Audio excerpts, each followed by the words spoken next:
Hey, my name's John C. for Charles Delagrange. I always put the C in because there are other John Delagrange. But I was born in 1932 during the Great Depression in America. Birthday? And my birthday was June the 27th, which has something I want to talk about the Exactly. Korean War started on June the 25th. Where were you born? And I was born in a little town. It's called Western Star, but the town closest was Barberton, Ohio. Barberton? Barberton, Barberton, Barberton, Ohio. And it was called the Magic City because it grew up so fast. It was an industrial town, and that's why. And then I moved to Lancaster after, of course, way after the war was over. But came home from the Army. Mustered out at Fort Sheridan, and the state of Ohio, the only money I've ever taken and wanted, I didn't expect to even be paid. I was doing my duty as an American citizen to go to help other nations and to defend our country against communism. So it was a very altruistic about how I thought about it. But when I came home back in 1954, the state of Ohio, shortly after I was at home, did a wonderful thing. They sent me a check for $300. Back then, today would be over $1,000. It would be 900 or so, probably. But I don't want to go too far. But that was part of the things I wanted. Okay, go ahead. So you, as you mentioned, you were born right after the Great Depression. And tell me about your parents and your siblings when you were growing up, and how was it like to grow up in the era of the Great Depression? By the way, there is a reflection because of your glasses, so you are welcome to use whenever you need to look at it. Okay, good. So tell me about. I have good eyesight like this, but it's right here. Tell me about your family when you were growing up. Well, I try to make it quick. My mother and father, he was 11 years older than she was. It was during the roaring 20s. My mother had worked on a farm, was on a farm, but she got off the farm. But they met and were married, and I was the first child born. I've got pictures of her holding me as a little boy. So your father was a farmer too? And my father was a pattern maker. And during the Second World War, now, when it finally came, I was worried that he was going to have to go to war when I was just a young boy. But he didn't have to go because he had a priority job. He made patterns for the war effort. He made all kinds of, for castings. But as growing up, we didn't know there was a depression. We had things to eat like peanut butter sandwiches and vegetables and things like that as children.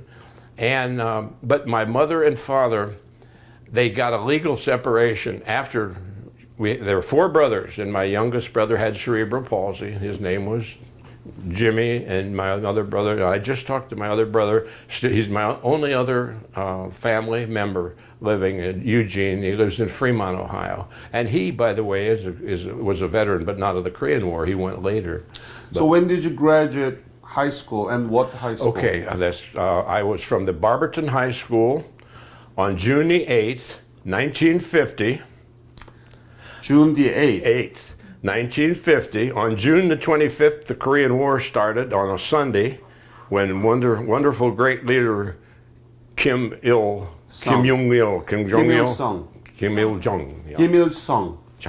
Sung, S-U-N-G. Okay. Yeah.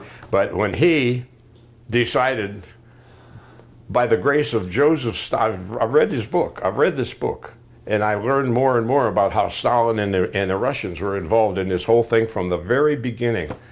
So, okay, now where was I at? Graduation. After graduation, what did you do? Okay. My first job, let me get this straight now. Let me ask this question, John. Did you learn anything about Korea from the school? Anything? In school. I loved geography in that, and I knew where Korea was, but I didn't know much about it. But in the days when I was in grade school, we said the Lord's Prayer. We started the day with the Pledge of Allegiance, and it was awesome. And we sang many times Christian songs. But that became the end. But Now I digress. I get off. So the you thing. didn't know much about Korea, No, and I school really, didn't teach about Korea either. And no, it was a general thing, like, starting with India and going across through Indonesia and all, and then into Korea, and then Japan, and then north. We learned that. So I had a good idea where most of these nations were, because the teacher would have a map and show. So we did. It wasn't specifically Korea, but Korea was in it. Yeah. And never at that time did I think I would ever be in Korea helping defend the nation. So when the Korean War broke out, you didn't know much about it. No. And did you think that you were going to go there? Did you think that you I were was going to going be to go dragged into the Korean War? Because the war had started, and I had to go sign up for the draft. And I figured, it's for the Korean War. I'm going to go to Korea. So I took... What about Germany? Many people Well, went let Germany. me tell you how that happened. Tell me. We were trained. I went... I tried to kind of cut it down because it's a long story, but... Went in, took my medical exam, went to Cleveland, was sworn in, sent from Cleveland to the East Coast to Maryland, to Fort Meade, Maryland. Am I talking too fast? Maybe. No, Fort Meade, you're fine. Fort Meade, Maryland. And there I took a battery of tests of all kinds, psychological tests. And the one that I didn't realize made the difference. I'm an artist and a designer, and I can recognize shapes and forms upside down and backwards. Because somebody could show me something upside down and I knew what it was. So I did great on those tests, never once realizing that that was going to play a major role when I went to further training. But I was what you call A profile. I was cannon fodder. I was a young man, and I had good eyesight. I didn't have everything was fine. I didn't need glasses. And so I went to they sent me from there by train. Now back up. One thing I forgot to say in there. At Cleveland, I had a chance because I had signed up for I joined the Army instead of waiting. And I waited a better part of a year, and I wasn't called yet. And waiting is miserable. And my friend and I, we were both engaged to be married. I forgot to tell this.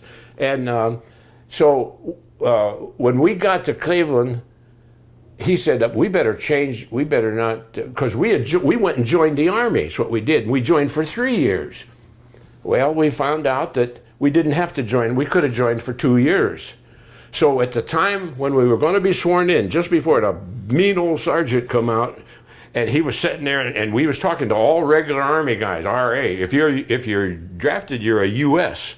And mine's RA 154775531. I'll never forget that number. And because if you did, you didn't know where you were at. But my best friend, we went to school from the time we were in the first grade through high school. We had just graduated. He looked at that sergeant. He said, "Now, if anybody needs to change anything on your papers now," because he knew we'll all join. Anything, now's the time to do it before you're sworn in. And everybody, he talked pretty mean. Everybody, I was scared silly.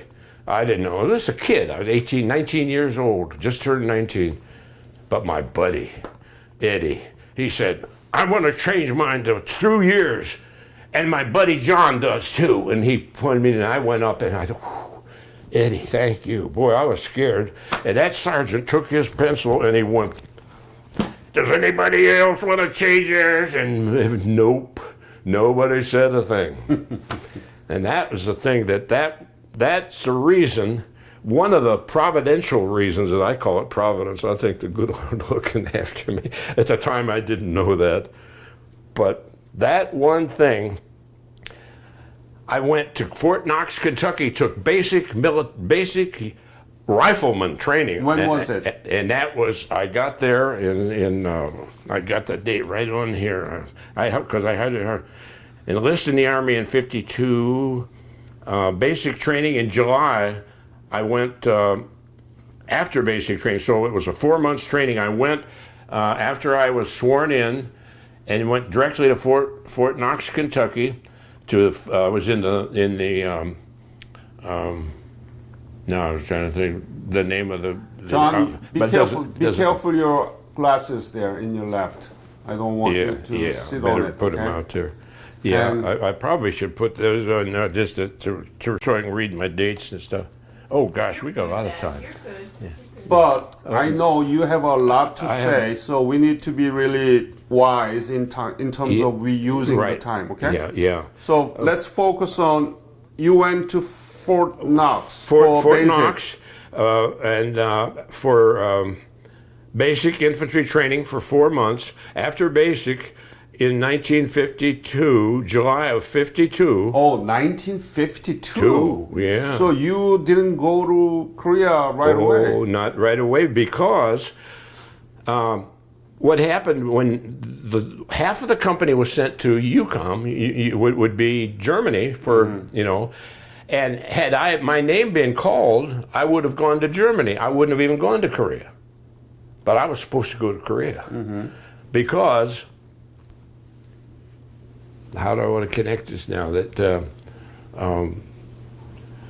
orders finally came down to the orderly room, and a master sergeant. He's a wonderful guy, big, heavy guy, and he's an army man forever. Yeah, take that, and wonderful guy. And he called. We went in. Carl Trump and me were the only two guys. Trump was in the first half of the way the Army does is they go from A through N or halfway through the alphabet, and they went to Europe. They got their orders, and a few guys were still there because they had to have they had to have teeth fixed or something like that. But anyway. So when did you leave for Korea? From where? Okay, so what happened is I was sent for 3 more months in the country. My wife and I were engaged to be married, but we weren't going to get married. What was your wife's name? Catherine. Catherine. Catherine Marie. C-A. Yeah, Catherin, Catherine Marie. You were engaged. And we were engaged to be married. Well, I was going. This sergeant said, "You're going to be 3 more months in the country for special intelligence training. You're going to the Army General School at Fort Riley to learn." But he didn't. He said, "I don't know what this means, API," and he's reading all this stuff. "You'll have to find out when you get there, Delagrange," is what he said to me and to Carl Trump. Carl and I drove out because we had 10 days at home. My wife and I got married because we can get married. And yeah, because I'm going to be 3 more months. So we got married, and as soon as I got to Fort Riley, I met a wonderful staff sergeant there, and he was married, so he was allowed to live off the base. And we go into Fort Riley for the training it was aerial photo interpreting is what I was going for. Okay, so we went and did that, and when I got to Fort Riley, like I say, I met this sergeant. I should remember his name. A wonderful guy. But he said, John. He said, I told him I was just married, and he said, and I wanted to find out an apartment. He said, "There's a place, a small little apartment. It wasn't much bigger than this room, but right down the street from me." He said, and it was like, if I remember right, it was only $10 a month. It was because it was a one room practically, and a little old lady owned it. But he says.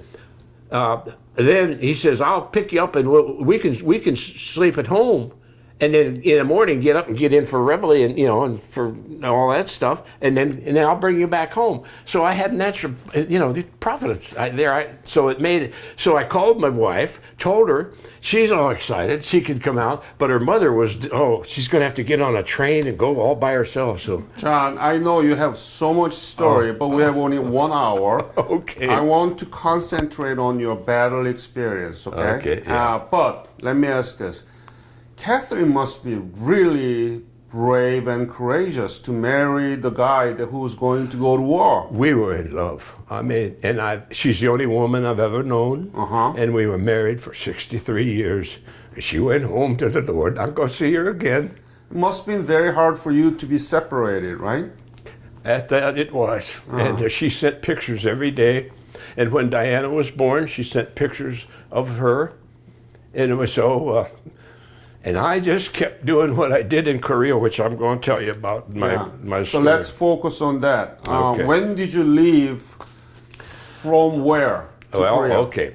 we went to, after Fort Riley. I got a leave of 10 days. I went. My dad took me. I went met Carl Trump at Columbus, and he had a car. And no, we didn't drive. We got an airplane, and I flew on one of the Lockheed Constellations, that funny shaped plane with the twin tails, a big passenger plane. I never flew in one again after that. But we flew from there to Camp Stoneman, California, where I was mustered out to go to Korea, where I had received the assignment to board the USS General Anderson. And I looked that up, and I even found pictures of that. When ship. was it? When did you leave? It would have been still in 52, in end of October. It was. And where did you arrive? Boarded a ship to Japan, and then on to Korea on December. But in 1952, Camp Stoneman, California,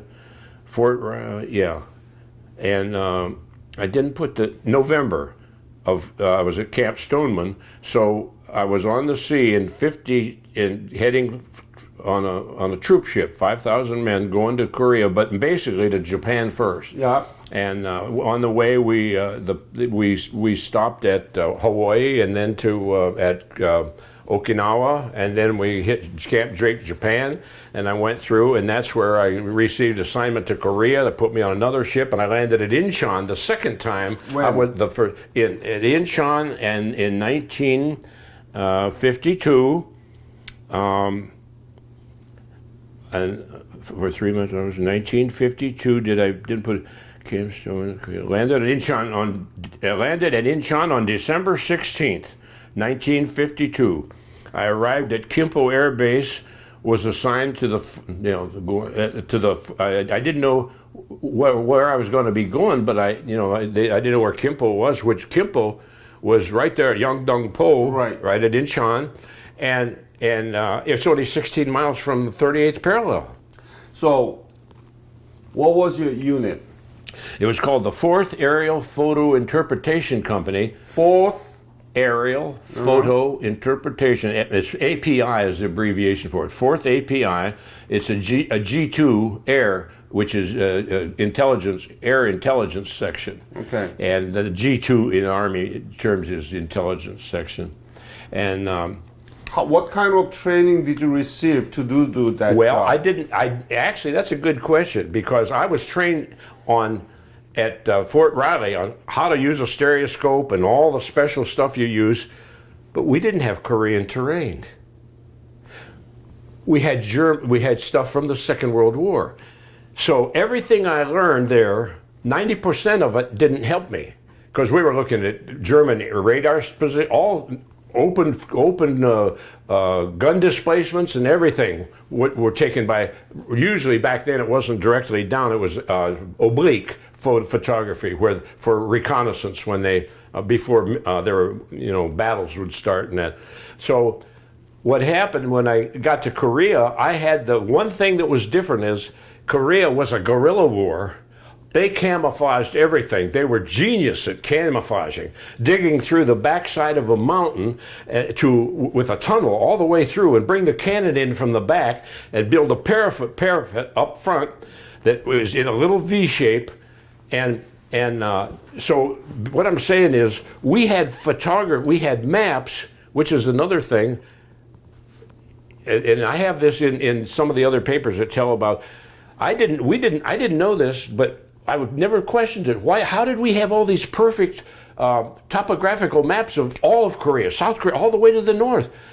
I Google searched that just the other day and found out why. Mm-hmm. The Army Corps of Engineers by the Senate of the United States was sent to Korea to help Korea get on their feet. They were a struggling country, and the Army Corps of Engineers, they must have had aerial planes to check it out, but the surveyors they made perfect maps of North Korea and South Korea. That's what our Army had. And Kim Il, I don't know that he even knew this was in existence. We had maps within a foot. It showed every ravine, every elevation, the height of mountains, of hills, every hill, from east to west. John, tell me about specifically what did you do with that the aerial photos? Okay, well, what we did, the Air Force, we were at an air base, and I was Army. So we were billeted by the Air Force in that. We were in the Aerial Photo Center. In the same center was the photo group from the Air Force. They were professional, to develop the film, and the planes flew right out of Kimpo. They were the and I've got this documented in there if you want to, get any more. But they were F-80 Shooting Stars, but the plane had wingtip tanks, but they had guns on it, but they never flew armed. They didn't have to. They flew at 36,000 feet, and they had a special camera that could take pictures of the ground with overlapping photos. Yeah. So you take every other photo and put them in, put a stereoscope over it. Everything's in 3D when you look through it. What did you do? Did you look And that's what I did. Oh. Looked for targets. Okay. And when we found something, and one of the stories that we're going to get way ahead of time because it's amazing. I rehearsed it so much. Some of the things that happened while I was there, but the most important thing was we knew that the front lines guys were relying on us to find us stuff. And one night, a forward observer and this is when the fighting had gone clear to the north, down to Pusan and back onto the north, and then back to Seoul, and then back up, and it ended at the 38th parallel. That's what my things show in here, but we won't even do that. And but this is the stuff I shot to the school so that they could see it. Yeah. But you'll see that. But this is great because I'm way ahead of my schedule now. But the airplane, not the airplane, So you are the one who looked at those aerial pictures, photos. And then what do you suggest? Well, you got to know the territory, and you got to know what you're looking. So I learned from the guys that were already there, and you're looking at. When you look at you don't see anything until you really start looking close because the photos were taken in daytime. The Koreans, our Air Force was so overpowering, they didn't dare do anything. After that main line settled at 38th, they didn't do any troop movements in the daytime. Everything was done at night. One evening, a forward observer heard a train where it shouldn't have been. It was on the Imjin River. Mm-hmm. It had to be. There's a bridge at Imjin, but the bridge is blown out.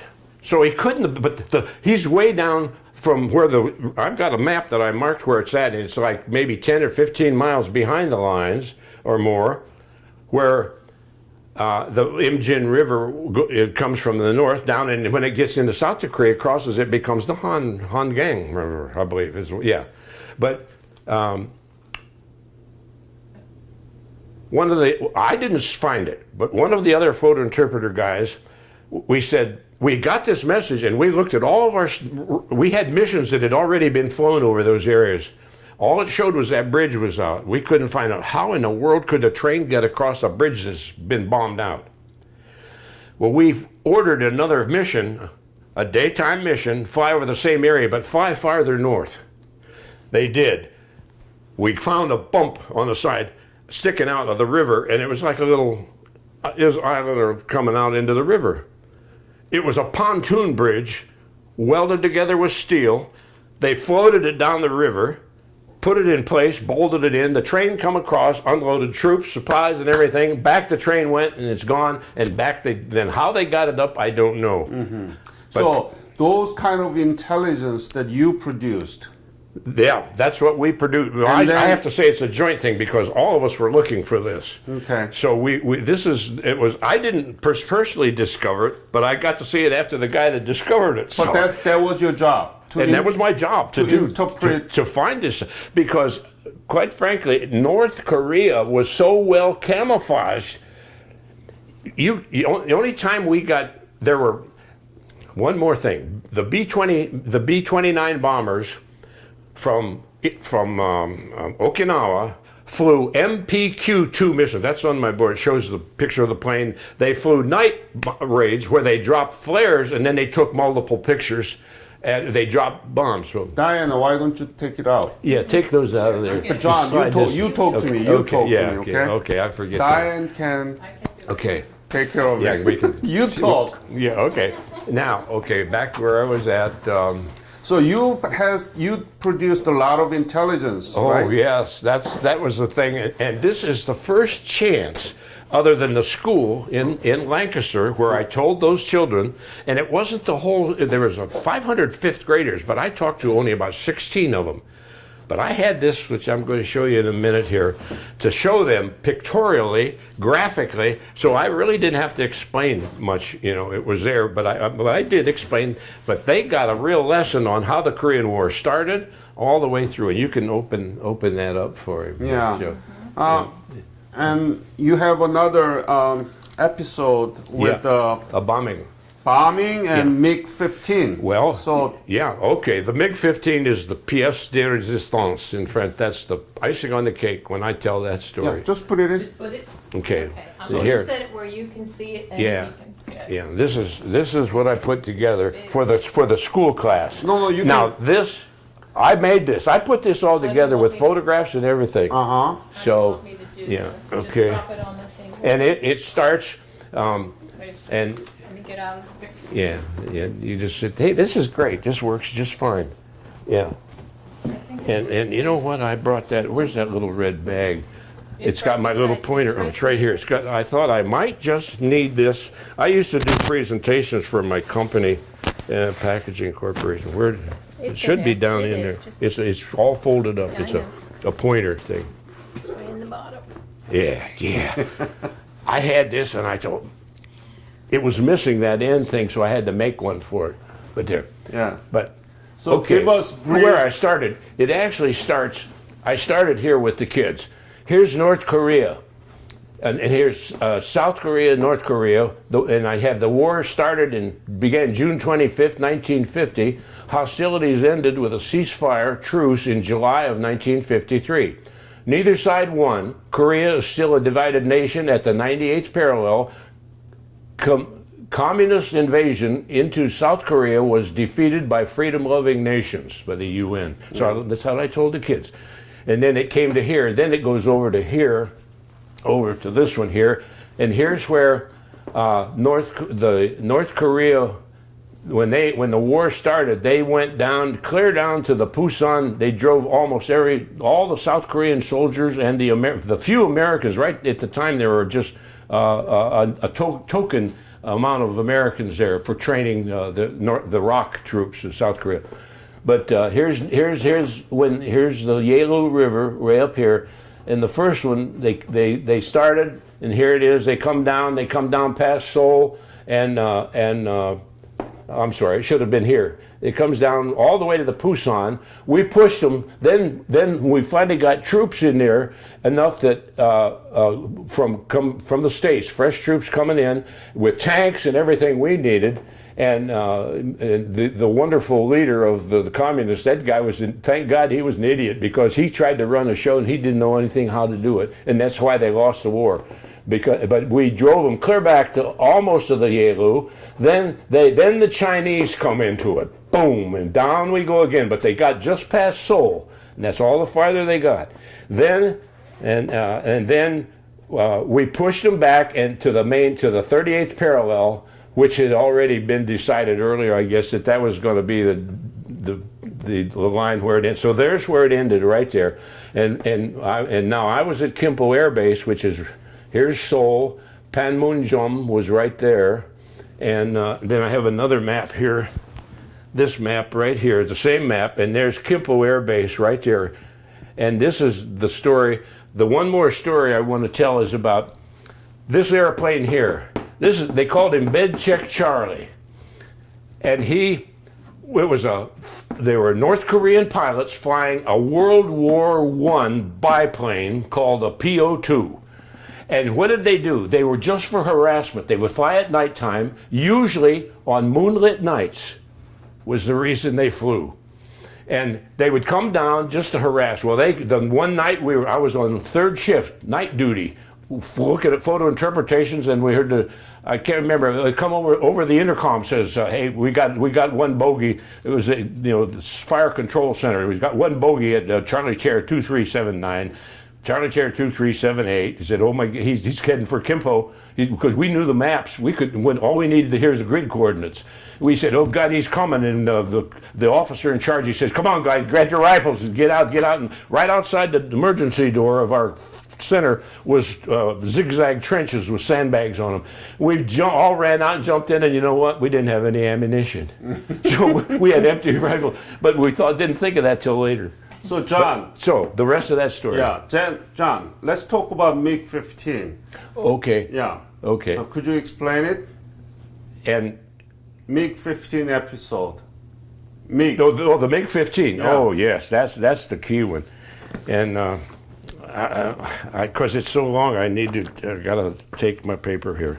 So this is all you directly experienced, Okay. right? Okay. John, this is what you experienced. Oh yes, yeah. This is not what you are even that reading bombing. I was from there. the book. That plane flew. The plane flew right over a artillery thing, but they didn't have fire. They didn't have a release to fire because the plane hadn't fully been identified. But we pretty well knew what it was, and we were shouting at the floor. It's a half track with 50 caliber machine guns, and they were following him, but they didn't have a clearance to fire. They could have shot him down right then, but he went down around. We couldn't hear him anymore. He cut his engine. So what happened to So this he come back pilot? over, and boy, he come right over the top of us. He was so. If we'd had bullets, we could have shot him down. He was no more than 50 feet in the air, and you could hear the guy wires, the wind going right over our heads, and he went down and boom, boom, and away he went, just like that. We found out later that two men in a group in a steel Quonset hut. One man was killed by shrapnel from the man dropped. They dropped, of all things, mortar rounds. They would arm the mortar round and just drop it, and when it hit the ground, off it went. And that's what they were doing. So that was the thing where, if the bomb would have dropped a little sooner, I might have been in the trench, and I may not be here to tell the story. But that's the closest I come to. I was basically a non-combatant because I'm behind the line. So I'm not any brave man, and thank God it was that, because I always worried what I would do if I had to shoot another man. But anyway, so that's the story. Now to the story at Kimpo Air Base. And here, I'll tell it from here. See if I can read it here. This is the pilot after he had landed, but my friend, That's the MiG-15 pilot, right? Photo in terms of the aerial photo we had to work with. Okay, let me get the MiG-15 pilot, and the story. It went really well. Go ahead. I'll tell whoever's watching this to apologize, but I want it to be accurate, and there's so much here. So please excuse me not looking at you. So here's it is: Kimpo Air Base, 9:30 a.m., September 21st, 1953. A North Korean pilot landed his MiG-15 to freedom. This is a true story. I saw it happen. What do you mean September? What? When? It was on September 21st, 1953, after the ceasefire was signed. Okay. They were still flying, and he took me. It's a whole story, but anyway, my friend Jim Dunwoody and I had just finished night shift. We still were doing photo interpreting because the hostilities weren't all completely gone. There was a lot of sniping and a lot of baloney going on at the time, even though there's supposed to be a ceasefire. At the Photo Interpretation Center. We were walking, after we got off early in the morning, walking alongside the main runway. Two F-86 Sabre jets had just landed from the correct direction, coming towards us as we walked along the runway. They were halfway down the runway when another jet came from the wrong direction, coming with the wind, and it was landing. My friend Jim and I, we couldn't believe our eyes. There was a red star on the side. Oh my gosh, we said, it's a MiG-15 as it touched down between the two Sabre jets, barely missing them. The control tower had no warning of an enemy plane because on that very day, the radar was out of order. It was down to be repaired. Just You happened see, to be. That's God's providence. That's one of those days. That's one of those things that's written in the Bible, and I tell you that happened. And we didn't believe our eyes. We said, okay.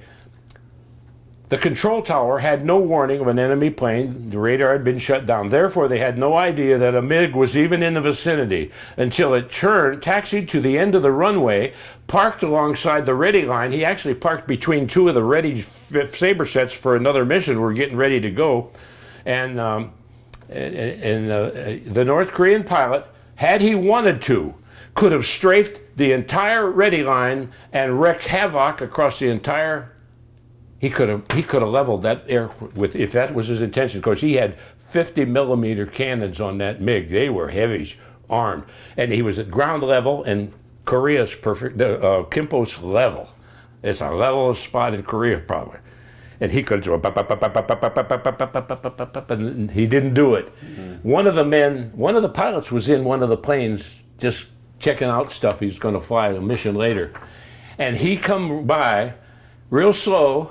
In this MiG with a red star on the side, here comes Ro Kum-sok. And he didn't look at anybody, and one man almost pulled the trigger. This is a story I read later. The third plane had a man in it. And he did almost the same thing, but he said no. If he was going to do anything, he'd have done something by now. He got to the end of okay, now we go back.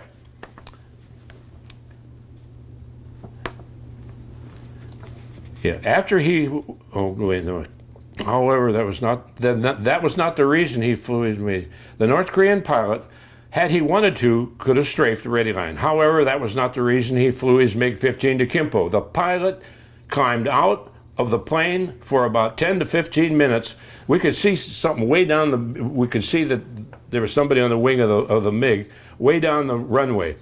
And by then we were quite a ways from it. Then the air base MPs arrived and took him into custody. The time from when he landed down there was almost a half an hour, 15 minutes to a half an hour. And nobody still knew he was there. Only the people that actually saw him land and those pilots down there. So Ro Kum-sok, you located him. Where is he? I have located, he's in this is a wonderful story about him, and he needs to be in there because when I first talked to him on the phone, I had tried to find him. I knew that when he came, he was given a $100,000 award that he didn't know he was getting, because we had sent out, but nobody in North Korea got to read those pamphlets. That the Air Force dropped pamphlets saying anyone that will bring a MiG, if you in North Korea, if you even looked at one, they shot you. That's how bad it was. So even and the pilots especially, if they even, of course, Ro Kum-sok had already had this plan. What's his last name? Ro or Sok? Ro Kum-sok. Ro is his last name? But his father's name, but I think that Ro Kum-sok is his name, but his last name is Ro or Sok? I've got it in one of the the books here. His father, because I have pictures of him when he was a tiny little boy. And I got it from his book, The MiG-15 to Freedom. But okay, now let's see if I can just So do you have his contact information? Yes, I do. I've got it all. It's got it all in here. I want to interview him. Oh, yes. Oh, yes. And if you do, I'd love to go with you. Yeah. Because I can't travel far, but of all people I'd ever want to meet, he's the same age as me. He was 21 years old, just as I was when I saw him land. You didn't see him before? But I didn't get to see him because they questioned him off. They took him for a quick interview, and then they took him to Okinawa, to the intelligence group in Okinawa. No, I mean in the United States. I've never met him by person. I've talked to him three times on the telephone. I called him, and when I called him, it was so awesome. I said, Ro Kum-sok. And he said, and then I said, Kenneth Rowe, that's his American name, and he speaks very good English. Kenneth Rowe. I said, we've never met, but I saw you land on the runway at Kimpo back in 1963. He got real quiet. He said, oh my goodness. And here he is. He came to America in '63. He wanted to be an aeronautical engineer. He's a very brilliant man. And he went to aeronautical engineering school in Delaware, which he did so good, he ended up as a professor in Embry-Riddle. I have all this information for you. It's in there, but you can write it down. He went to Embry-Riddle in Daytona Beach, which is the top aeronautical school for all airmen and for all types of aircraft. So that's where he taught, and then he retired from there. And it was in 2014 when I first sent a letter to Embry-Riddle to help to find out where he was at.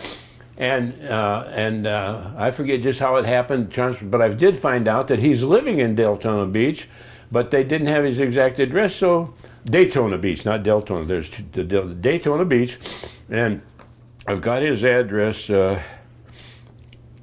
Okay. Here I'm just telling what I've already had. His escape from freedom was an incredible flight from Suwon, North Korea, across the 38th parallel without being seen or recognized. He landed safely at runway at 9. At that time, I said 9:30 on the 23rd. A brave North Korean pilot who landed from the wrong direction safely on the runway. Rokum Sok was a graduate of North Korea Naval Academy, one of 6 Korean pilots in his wing. His superior officers said that his 5 other comrades should have known about his plan to defect. The 5 pilots were summarily executed. The majority of the MiG-15 pilots were Russians. They flew over North Korea because if shot down, they did not want the Americans and Allies to know that Russian pilots were directly involved in the fighting. That was Stalin's direction, I've discovered. Rokum Sok was a graduate. I said 106 Korea. After the ceasefire was signed, he received $100,000 reward, and the U.S. had promised to any North Korean pilot that would defect. But that was already after the armistice. That was after the armistice. Yeah. But sure, it was in September. The armistice was in July. Yeah. So it was in September. See. He was totally surprised by receiving the large sum of money. American interrogation experts assumed that he must have seen the pamphlets that were all dropped over North Korea. Rokum Sok said he never saw a pamphlet. If anyone picked up a pamphlet, the communist guards had orders to shoot you. And that's what he told me. It's what it says in his book, too. This is how the socialist communist society controls its people. See, this is for the kids to hear. Rokum Sok came to America in 1953, became a U.S. citizen, brought his mother to America. 1953 or 63? 1953. He got home before I got home. I didn't get home till 54. They sent him to America, where he was before the part I didn't put in there. While he was still in Korea, his mother was living in Seoul, and he didn't know it. And when they met, this is awesome. When he met his mother, he was so happy, and he hugged her, and she said, "Ro, I prayed for you, and God answered my prayer." Those were his words are in that book.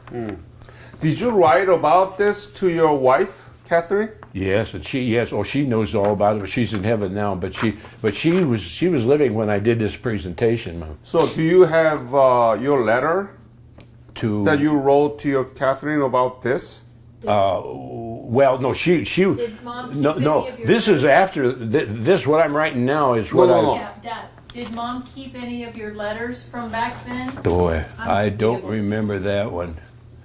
If you can find I the remember. letter, there will be dynamite. I did write. There's something, I'll but look I. and see. We'll look at it. I We'll don't. look. We had it because I remember. They got word. Back in the States, the press told them the Army gave a great big lie. The Army had been embarrassed, and the Air Force had been embarrassed. They covered it up. Our own people covered it up. And they told it to the New York Times. Of all the scandal sheets, they told it to the New York Times, which I just discovered. And what they told him was, we watched him on radar. We followed him all the way down. We sent up interceptor pilots, and they tipped their wings to him to say, "Follow me." And they led him to Korea, to the Kimpo Air Base, and had him and showed him where to land. That's what it said in American newspapers. So we got some stuff. It's really John. Yeah. I need to bring Diana with you too, but let me ask this question. Have you been back to Korea? I've had opportunities to go back. When? Well, by the Korean people. When? When? Well, it's been in the past year or two. Recent, it's for any veterans that would want to go back. Korea is so So you wonderful. went back to Korea? I've No. not been back, and I really don't want to go back. Korea is a beautiful country now. Korea is one of the top. That's one of the things I wanted to say, and it's true that in one of my other things that I have, and we've got time yet, that I just wanted to say how proud I am of the South Korean people. Because they do the right thing. They're right guided. They've been oppressed for so long. And this is what really struck me.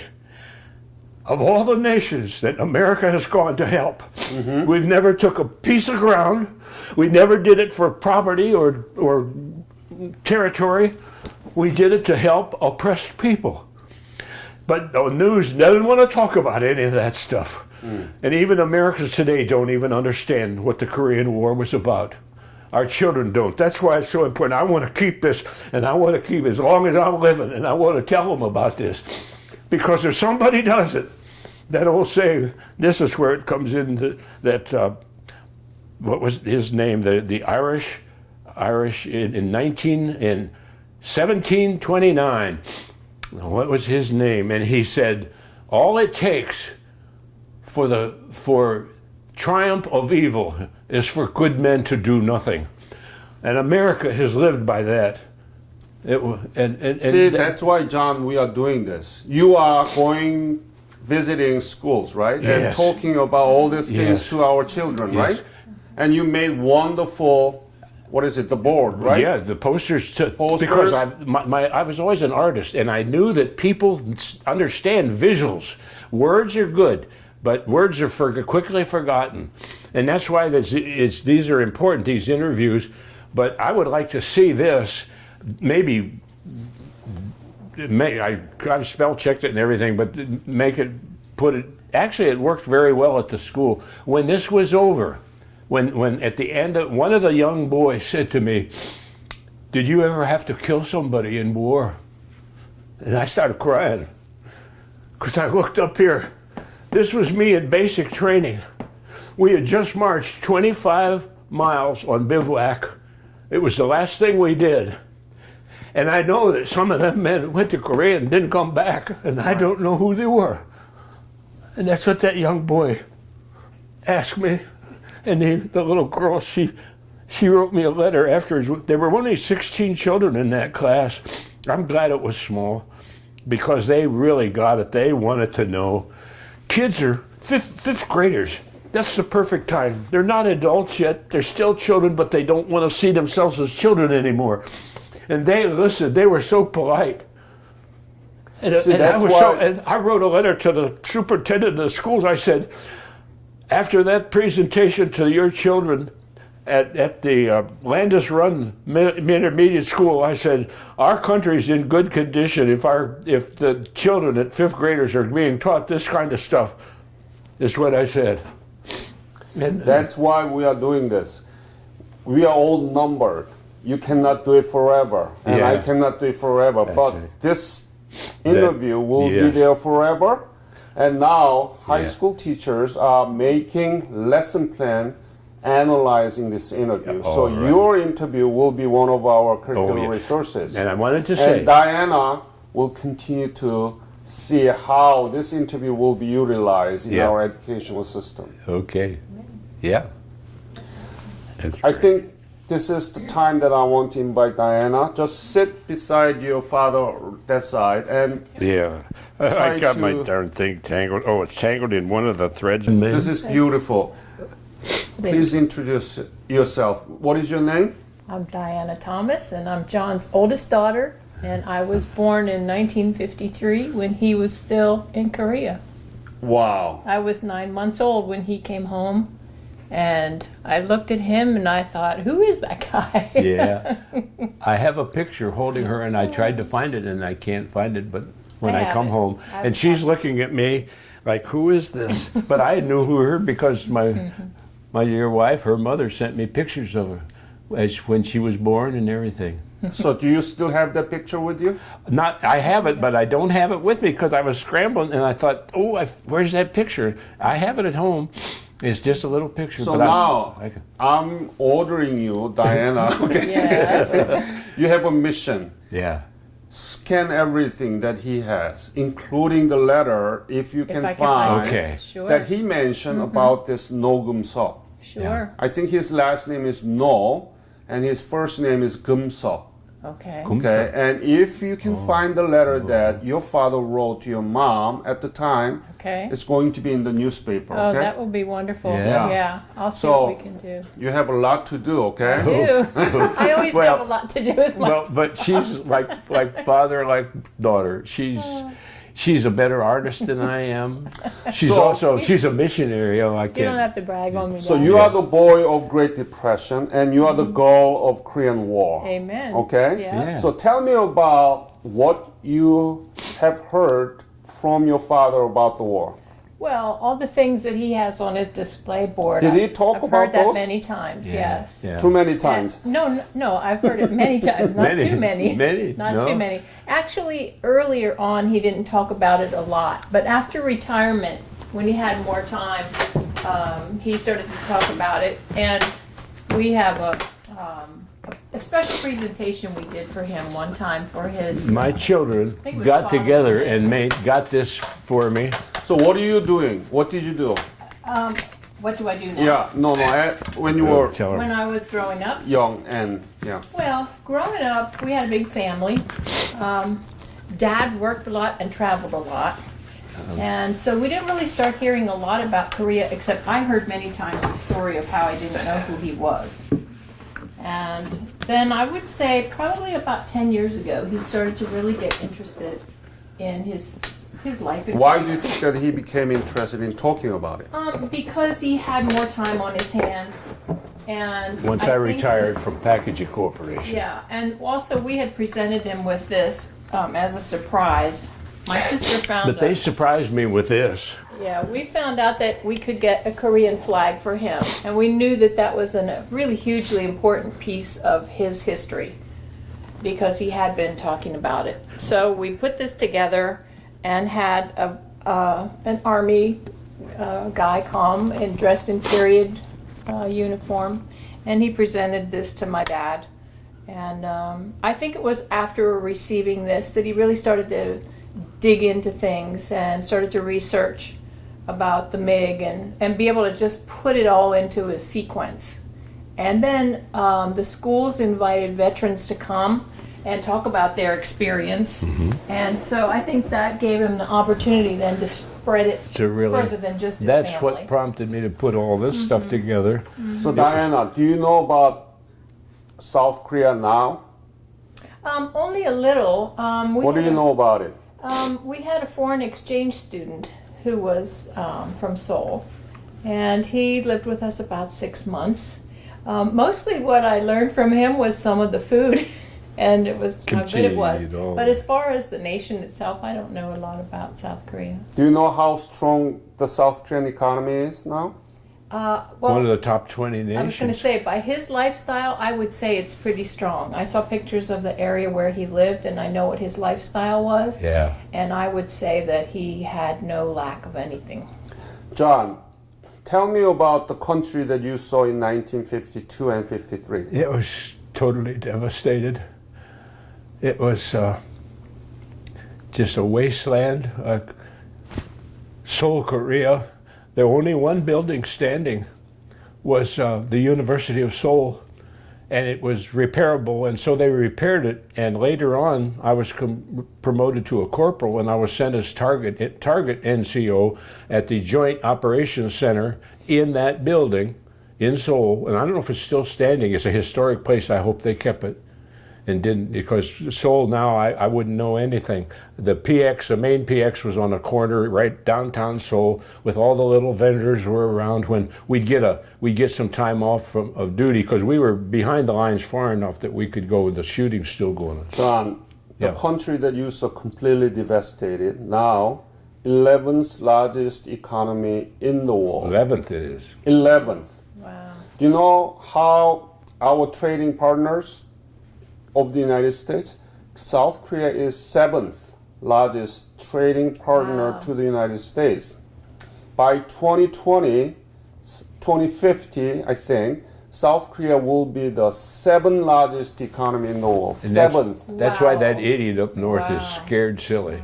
Do you know And how I'm- big South Korea is? Not very big. It's a little I bit know. bigger than the state of Indiana. Yeah. We don't have a Yeah. drop of That's oil. right. No. It's amazing.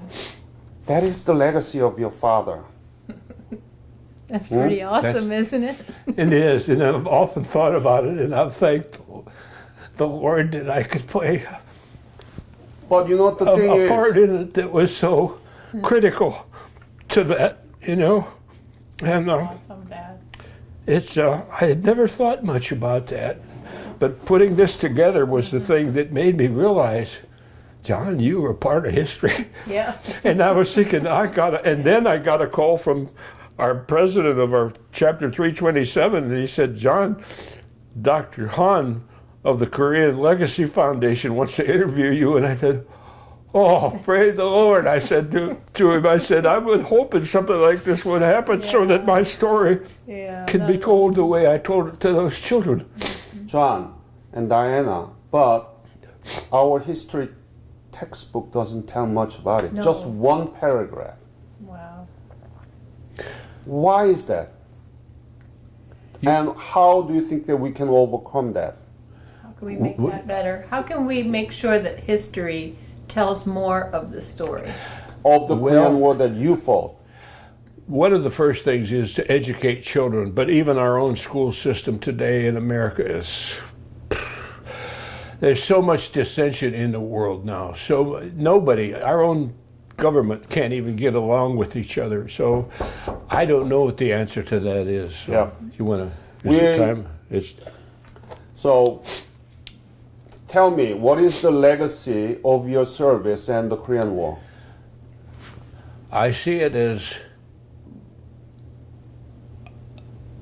it sounds awful, it sounds like a high and mighty thing, but I see it as one more step in what the Bible was always talking about. There will always be trouble and wars, and is, I don't know what the answer is when men finally wake up and see, but I don't know. I've hoped and prayed for that, and I can only say this as a believer in the one loving God, the great I am. He knows what he's going to do, and he's going to do it. Now, many people will call me a fool for saying that. Yes, I am a fool. Well, just as Paul in the Bible said, if I be a fool, I'd be a fool for Christ's sake. And God is in control, and that's my hope and stay. That's what I believe in, and I'm trusting. We sing an old song, Christian song, trust and obey, for there's no other way to be joyful and happy in Jesus than to trust and obey. To obey his word, which is love one another. Until we finally get that down, we're doomed to repeat history over and over and over. I wish there was an easy way, but there isn't. It's actually easy, but people don't want it. And I guess that's my take on it. I've lived long enough. I'll be 86 in June. And I have finally come to the point that I'm at complete peace with myself, with the Lord, and I don't fear death at all. I've got a promise of a greater place later. To the average people in the world, they don't want to hear that. I know that, folks, that they're listening to me right now if you're going to see this. But I tell you something, you're missing the greatest thing that ever could have happened in your life by just walking away from a man named Jesus Christ. John, I know 1 hour is not even That's all right. close, but I I feel think good. we got all of your story, and I think what Diana can do for this is to follow up, scanning those things and put up together, okay? Yeah. We can have a beautiful digital memorial Yeah. about these things. Yeah, that So- would be great. And John, I want to thank you for your fight. You are very energetic, passionate, and very nice man. And I'm sorry that Catherine could That's be all right. here, but Diane will do the things Yes, to he follow will. And up, I just okay? want to thank you, Dr. Hahn, for the gentleman that you are, and to thank you for taking the time to do this, because it's a piece of history that hopefully will be. We don't know. God's plan is something beyond man, and it may just be part of His plan, and the world may change around. All right. I don't know. That's where we're at. So Thank you, sir. I want to thank you for your fight. And thank you, Diana.